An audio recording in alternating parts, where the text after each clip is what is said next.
Tapi kemudian ketika Pak Kosim melanjutkan perjalanan lagi, sosok itu berkata dengan lirih, "Waktumu wis entek le." Nah, ketika Pak Kosim menoleh ke sosok itu tiba-tiba hilang dan lenyap. Dan pada waktu itu juga Pak Kosim ini sadar kalau itu adalah sosok Mbah Ponah yang pernah Pak Kosim kunjungi sampai beliau melakukan sebuah ritual untuk penglarisan tokonya itu.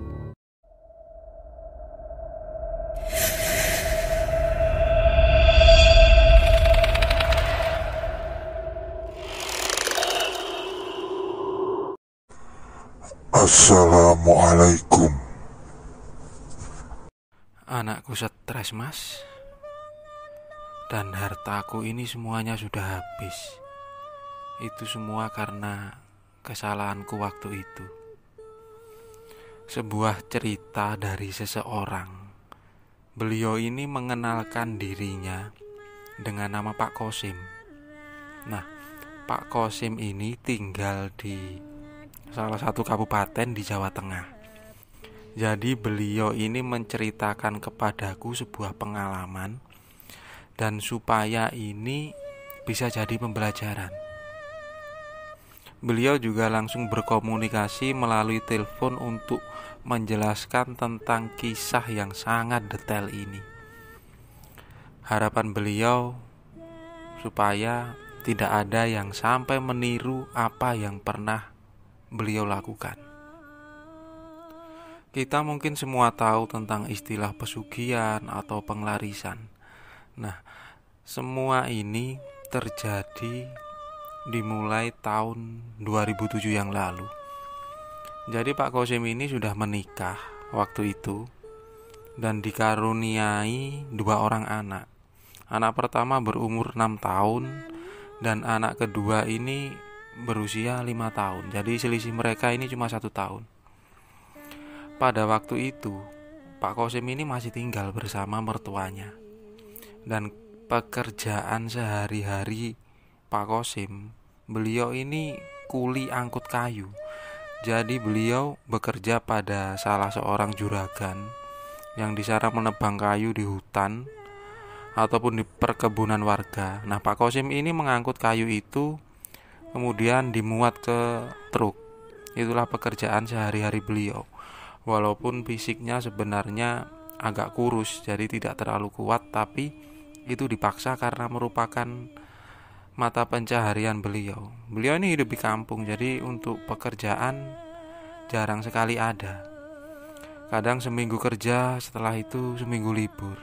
Nah, pada suatu hari Pak Kosim ini libur cukup lama karena bosnya ini tidak ada penebangan kayu. Nah, waktu itu beliau memang benar-benar tidak ada pemasukan. Dan suatu hari keadaan ini diperparah karena anaknya ini sedang sakit. Anaknya yang kedua sakit. Dan waktu itu Pak Kosim ini benar-benar tidak punya uang. Beliau bingung untuk mencari pinjaman, sedangkan keadaan di lingkungannya ini hampir sama saja, termasuk ekonomi dari mertuanya. Di tengah kebingungannya Pak Kosim ini, beliau mencoba mendatangi beberapa temannya. Tapi waktu itu tidak ada siapapun yang bisa membantu Pak Kosim. Beliau pikirannya sangat gelap karena kalut, tidak punya uang, gak ada pekerjaan, sedangkan anak ini sakit. Bahkan waktu itu beliau juga bercerita istrinya dari pagi ini belum masak karena tidak punya beras sedikit pun. Kemudian Pak Kosim ini berjalan kaki. Bahkan waktu itu beliau tidak menggunakan sendal. Beliau berjalan menuju ke sebuah pasar. Pasar ini cukup besar, yang waktu itu jaraknya sebenarnya lumayan jauh. Di sana Pak Kosim bertemu dengan salah seorang sahabatnya. Sahabatnya ini sebut saja namanya Isman. Nah, Mas Isman ini dia bekerja sebagai tukang parkir di pasar itu, sebagai juru parkir liar. Nah, ternyata Pak Kosim ini di masa mudanya dulu termasuk anak yang nakal. Jadi dia ini seperti pemabuk atau berteman dengan preman-preman yang ada di daerah itu, yang salah satunya ini namanya Isman ini. Bahkan Isman ini sempat masuk penjara, kemudian dia keluar dan akhirnya mengelola parkiran di pasar itu. Pak Kosim ini bercerita tentang keadaannya. Nah, waktu itu si Isman ini hanya menarik nafas kemudian mengembuskan, karena sebenarnya dia juga ini kasihan melihat kondisi Pak Kosim. Tapi dia juga tidak bisa membantu seperti teman-teman yang lain, karena perekonomiannya mereka ini rata-rata hampir sama. Mereka ini hanya mungkin cukup untuk sehari-hari. Dan waktu itu Pak Kosim terus memaksa ke Isman ini supaya dia diberi solusi atau jalan keluar. Dan pikirannya Pak Isman yang sudah gelap mata waktu itu, beliau berpikir kalau Isman ini mengajak, ayo kita nyuri atau kita nekat ngerampok saja. Tapi yang mungkin Isman sudah pernah masuk penjara, jadi dia ini pikirannya sudah jernih dan mungkin dia memilih bertobat untuk mencari pekerjaan yang tidak ada resikonya. Nah, dan waktu itu akhirnya si Isman ini kemudian menuliskan di sebuah kertas sebuah alamat. Di situ ada percakapan antara Isman dan Pak Kosim. Nah, Isman ini bilang kalau, maaf Sim, aku gak bisa bantu kamu. Kalau kamu memang sudah buntu, kamu coba ke alamat ini. Sambil memberikan sebuah kertas yang bertuliskan sebuah alamat yang sangat lengkap di situ. Nah, Pak Kosim ini bertanya, "Loh, ini apa, Man? Kamu memberi alamat siapa?" Dan waktu itu Isman ini bercerita, di sana ada orang tua, nenek-nenek, tinggal di sebuah rumah yang reot. Tempatnya ini di pinggir sawah, di sebuah pinggiran kampung, dan cuma itu saja rumahnya. Coba kamu ke sana, siapa tahu ada solusi. Kemudian Isman ini berdiri tanpa memandang Pak Kosim. Nah, Pak Kosim yang waktu itu sebenarnya sempat bingung, tapi dia kemudian mengantongi kertas itu dan pamit kepada Isman. Ketika Pak Kosim pamit, Isman ini kemudian memanggil Pak Kosim sambil memberikan uang yang waktu itu receh, ada 1.000-an, 2.000-an, 5.000-an. Kemudian memberikan ke Pak Kosim, dan Isman waktu itu bilang, "Ini buat beli obat anakmu, dan kamu belanja. Maaf Sim, aku gak bisa bantu lebih." Dan waktu itu Pak Kosim menerima sambil memandang si Isman. Dan akhirnya Pak Kosim pun pulang. Di tengah perjalanan beliau sempat membeli obat penurun panas untuk anaknya dan berbelanja seadanya. Setelah itu ketika sampai di rumah, dia memberikan semua itu kepada istrinya. Dan waktu itu sudah agak sore, sekitar jam 4 menurut Pak Kosim. Beliau kemudian memandangi kertas itu. Jarak alamat itu sebenarnya tak terlalu jauh, sekitar 20 atau 25 km. Tapi untuk menuju ke sana, Pak Kosim ini bingung karena beliau juga tidak punya kendaraan. Dan akhirnya dia sempat meminjam motor ke tetangganya, tapi tidak diperbolehkan juga. Di tengah keputusasaannya, Pak Kosim berjalan menuju ke alamat itu. Nah, tak jauh dari rumahnya, beliau ini melihat seorang anak muda, tetangganya. Kemudian dia mencoba meminta bantuan kepada anak muda itu. Dan ternyata dia ini mau mengantarkan ke alamat itu walaupun tidak diberi apa-apa oleh Pak Kosim, karena mungkin anak muda itu mengerti keadaan Pak Kosim ini. Singkat cerita, Pak Kosim ini sampai di alamat itu. Beliau melihat ada rumah berdindingkan papan beralaskan tanah, dan di sana ini memang benar-benar tidak ada tetangganya. Rumah ini berada di pinggir sawah di tepian kampung. Pak Kosim masuk ke rumah itu. Di sana beliau bertemu dengan seorang perempuan yang sudah sangat tua sekali. Terlihat dari orangnya yang sudah bungkuk berjalan menggunakan tongkat. Nah, sesampainya di ruang tamu itu, Pak Kosim sempat ditanya oleh Simbah itu, ada apa Li? Ada keperluan apa? Kemudian Pak Kosim ini bercerita tentang sedikit apa yang ada di pikirannya dan tentang semua keadaannya. Singkat cerita, terjadi percakapan di situ. Walaupun Pak Kosim ini tidak menceritakan dengan detail, akhirnya ada kesepakatan dan Pak Kosim ini diberikan sesuatu. Nah, Pak Kosim ini bercerita kalau Simbah tadi membawa 3 lembar daun sirih. Nah, dan daun sirih itu dimasukkan ke dalam sebuah kendi yang terbuat dari tanah. Yang awalnya air di dalam kendi itu merupakan air biasa yang warnanya jernih. Tapi ketika dimasukkan 3 lembar daun sirih itu, warna dari air itu menjadi hitam. Dan kemudian Pak Kosim ini disuruh membawa kendi yang berisi air itu. Beliau hanya dipesankan kalau ketika melakukan usaha atau membuat usaha untuk menopang perekonomiannya ke depannya, entah itu jualan atau apapun, jadi air ini diambil sedikit kemudian dicipratkan ke depan tempat usahanya ini. Pak Kosim pun menurut, dan beliau juga berpesan kalau air ini sudah habis, Pak Kosim harus kembali lagi ke tempat itu. Sesampainya di rumah, Pak Kosim ini masih bingung beliau harus berbuat apa. Sempat berpikir semalaman dan beliau ini bercerita kalau di malam itu beliau tidak bisa tidur. Dan di keesokan paginya, beliau ini berjalan menuju ke kamar mandi yang berada di belakang. Dan saat itu beliau melihat di kandangnya ini ada 2 ekor ayam. Setelah meminta izin kepada mertuanya, Pak Kosim ini menjual ayam itu ke pasar. Sesampainya di pasar setelah menjual ayam itu, kemudian beliau ini berbelanja kebutuhan untuk berjualan es. Itu yang ada di pikiran Pak Kosim pertama. Jadi beliau berjualan es yang kemudian bermaksud untuk dijual ke anak-anak yang ada di sekitar situ.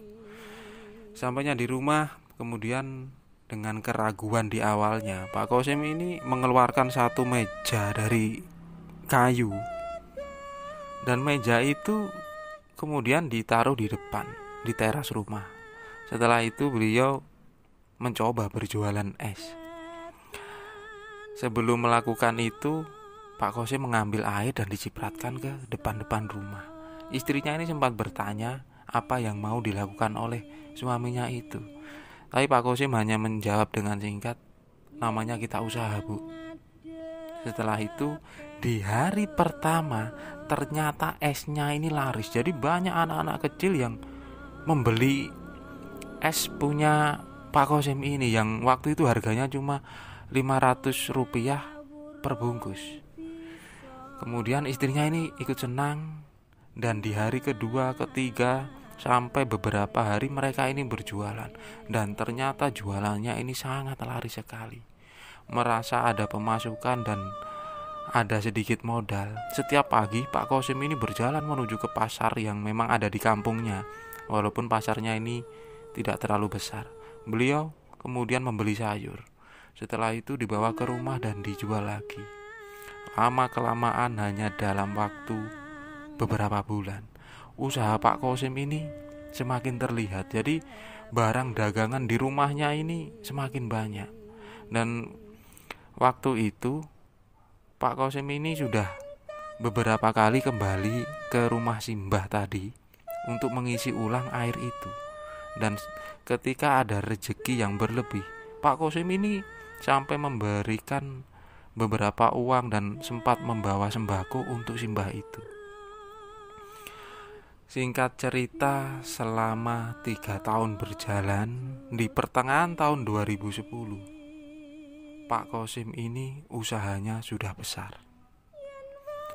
Bahkan waktu itu, beliau ini sudah menyewa sebuah rumah di seberang kampung itu. Jadi mereka ini pindah, kemudian membuat usaha toko sembako yang lumayan besar. Dan pada tahun ketiga itu juga Pak Kosim ini sudah mampu membeli sebuah kendaraan berupa mobil bak terbuka untuk berbelanja. Suatu hari Pak Kosim ini berbelanja ke pasar besar yang dimana di sana Isman ini masih menjadi juru parkir. Walaupun sempat beberapa kali berbelanja ke tempat itu dan memang sebelumnya ini tidak pernah menemukan si Isman, dan ternyata Isman ini baru saja sempat bekerja di luar pulau dan baru kembali ke tempat itu menjadi juru parkir lagi. Melihat kondisi Pak Kosim yang sudah banyak berubah, apalagi membawa kendaraan sendiri, si Isman ini sempat kaget. Di situ ada percakapan. Dan waktu itu Isman ini sebenarnya ikut senang, tapi sempat mengingatkan kepada Pak Kosim kalau beliau ini supaya tahu batas dan supaya tahu kapan mengakhiri itu semua. Karena mungkin ada sedikit ketakutan dari pihak si Isman. Dan waktu itu Pak Kosim hanya menganggap itu semua bercanda, karena apa yang sudah dia miliki sekarang membuat dirinya agak sedikit sombong. Sebelum Pak Kosim ini pamit, beliau ini sempat memberikan uang beberapa ratus ribu kepada si Isman. Dan waktu itu Isman ini menolak dengan halus. Dan karena tidak mau memaksa, akhirnya Pak Kosim ini pulang. Beberapa hari berjualan, tetap saja dengan kondisi yang semakin ramai. Dan pada suatu siang, ketika istrinya Pak Kosim ini sedang berjaga sendirian, beliau sedang melayani orang yang membeli barang. Dan waktu itu, menurut cerita Pak Kosim, istrinya ini melihat ada seorang nenek-nenek sedang berdiri di depan toko mereka. Tanpa berbicara apapun, terus memandang ke arah toko itu. Nah, istrinya ini keluar dan bertanya kepada nenek-nenek itu, "Ada apa, Mbah? Mau beli apa?" Tapi nenek itu hanya menggelengkan kepalanya. Beliau kemudian berjalan masih dengan kondisi membungkuk dan menggunakan tongkat. Setelah itu berlalu pergi. Ketika istrinya ini mau kembali lagi ke dalam toko, tiba-tiba dia ini mendengar suara peyar. Sesuatu seperti terjatuh dan pecah. Dan waktu itu istrinya melihat kendi yang awalnya ditaruh di sebuah atas almari yang ada di belakang tokonya Pak Kosim ini tiba-tiba jatuh dan pecah. Kemudian istrinya berteriak memanggil Pak Kosim yang sedang beristirahat di lantai 2 bersama anaknya. Nah, kemudian Pak Kosim ini sambil tergesa-gesa turun, dan mereka melihat kalau kendi yang berisi air berwarna hitam itu ternyata pecah. Pak Kosim ini yang mengerti tentang apa sebenarnya kendi itu. Kemudian dia mengambil sisa kendi-kendi yang pecah dan dimasukkan ke kantong plastik. Dan waktu itu istrinya ini bertanya, "Itu apa, Mas?" Karena selama ini ternyata Pak Kosim tidak pernah bercerita apapun kepada istrinya. Dan Pak Kosim hanya menenangkan istrinya, "Tidak apa-apa, Bu. Ini air dari temanku. Sekarang aku mau membawa ke sana untuk mencari ganti kendi ini." Pak Kosim yang dengan buru-buru menggunakan mobilnya menuju ke arah Simbah tadi. Dan ketika sampai di rumah pinggir sawah tempat Simbah itu, Pak Kosim ini agak sedikit kaget. Karena rumah itu sudah tutup dan tidak ada siapapun.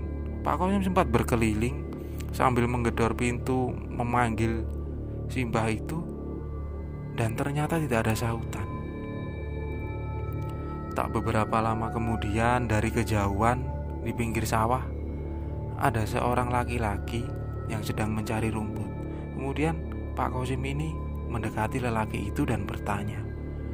Dan sedikit kaget ketika laki-laki yang ditanyai oleh Pak Kosim ini bercerita, nama dari mbah yang tinggal di tempat itu bernama Mbah Pona, dan beliau sudah sekitar 1 minggu yang lalu meninggal dunia. Spontan Pak Kosim ini bingung, tak tahu apa yang harus beliau lakukan. Kemudian beliau ini pulang ke rumah. Sesampainya di rumah, beliau hanya termenung. Tapi karena beliau ini sudah merasa apa yang sudah dimilikinya ini cukup banyak, jadi beliau menenangkan diri. Keesokan harinya sesuatu yang aneh mulai terjadi. Toko yang semulanya ini ramai dengan orang beli keluar masuk, tiba-tiba sepi. Bahkan hanya ada 1 orang saja yang membeli di toko itu di 1 hari itu. Dan Pak Kosim ini mulai mencari alternatif lain. Dia sempat menemui lagi si Isman, dan waktu itu Isman bertanya apa yang terjadi. Pak Kosim pun menceritakan tentang apa yang dia khawatirkan, kok tiba-tiba ada yang berubah di tokonya ini. Dan waktu itu Isman ini bilang kalau kamu sudah waktunya berhenti. Kemudian Pak Kosim ini pulang. Beberapa hari setelah itu toko ini benar-benar semakin sepi lagi. Dan yang membuat Pak Kosim ini tambah bingung, anak pertamanya ini tiba-tiba mengalami sesuatu yang cukup menakutkan. Jadi dia ini sering marah-marah, kemudian dia ini sering bingung, dan pada akhirnya si anak ini seperti orang yang stres sampai diobatkan kemana-mana. Dan anak keduanya ini juga mengalami sakit, dan sakitnya ini cukup aneh, diobatkan ke rumah sakit, gonta-ganti pindah-pindah ke rumah sakit juga tak kunjung sembuh. Pada akhirnya Pak Kosim ini sampai tidak mengurus usahanya lagi karena dia sibuk dengan kedua anaknya. Sedangkan istrinya ini juga terlihat seperti orang kebingungan. Dan pada akhirnya setelah beberapa bulan dari pecahnya kendi itu, Pak Kosim memutuskan untuk menjual mobilnya untuk berobat. Dan dia akhirnya pindah lagi ke rumah mertuanya, karena di sana ada mertuanya yang ikut membantu merawat kedua cucunya ini.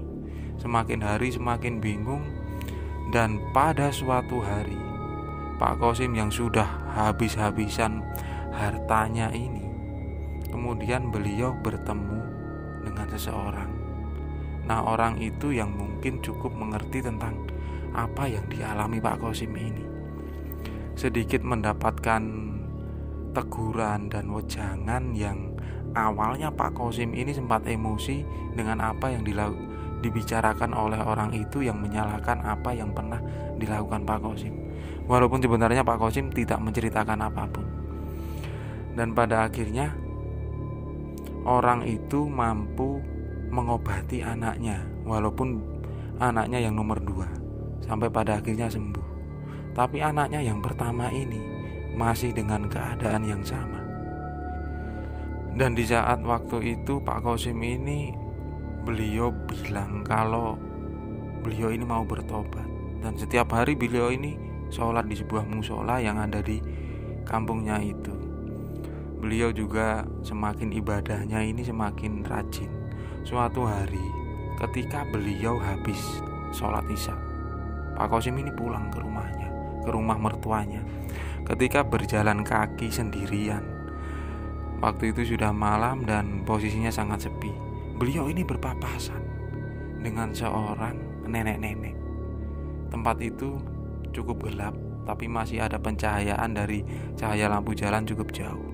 Nah, waktu itu Pak Kosim ini sempat berhenti sejenak karena beliau ini merasa mengenal sosok nenek itu. Tapi kemudian ketika Pak Kosim melanjutkan perjalanan lagi, sosok itu berkata dengan lirih, "Waktumu wis entek le." Nah, ketika Pak Kosim menoleh ke sosok itu tiba-tiba hilang dan lenyap. Dan pada waktu itu juga Pak Kosim ini sadar kalau itu adalah sosok Mbah Ponah yang pernah Pak Kosim kunjungi sampai beliau melakukan sebuah ritual untuk penglarisan tokonya itu. Ada perasaan takut, kemudian beliau ini pulang. Di rumahnya kemudian Pak Kosim ini menceritakan semua yang dia lakukan kepada istri dan mertuanya. Di situ Pak Kosim menangis dan meminta maaf apa yang pernah dia lakukan.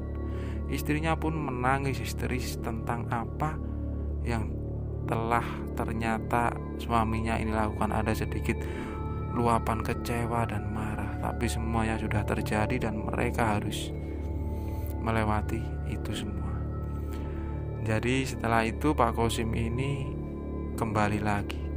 Beliau bekerja seadanya dengan keadaan yang mungkin lebih tenang, walaupun sebelumnya sempat mengalami sebuah kejayaan dengan jalan kiri atau jalan yang salah. Dari sini Pak Kosim menceritakan semuanya dengan detail dan beliau hanya berpesan, apapun keadaan dalam kehidupan kita, setiap orang akan mengalami 3 cobaan terberat dalam hidup, dan itu semua harus dilalui dengan cara yang lurus.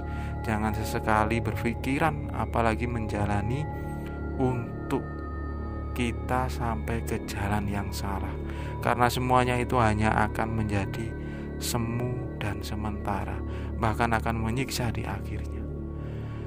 Cerita ini sebuah kisah nyata yang diceritakan oleh Pak Kosim kepadaku secara langsung, walaupun itu melalui telepon, dan beliau berharap supaya apa yang beliau alami ini tidak pernah terjadi dengan siapapun.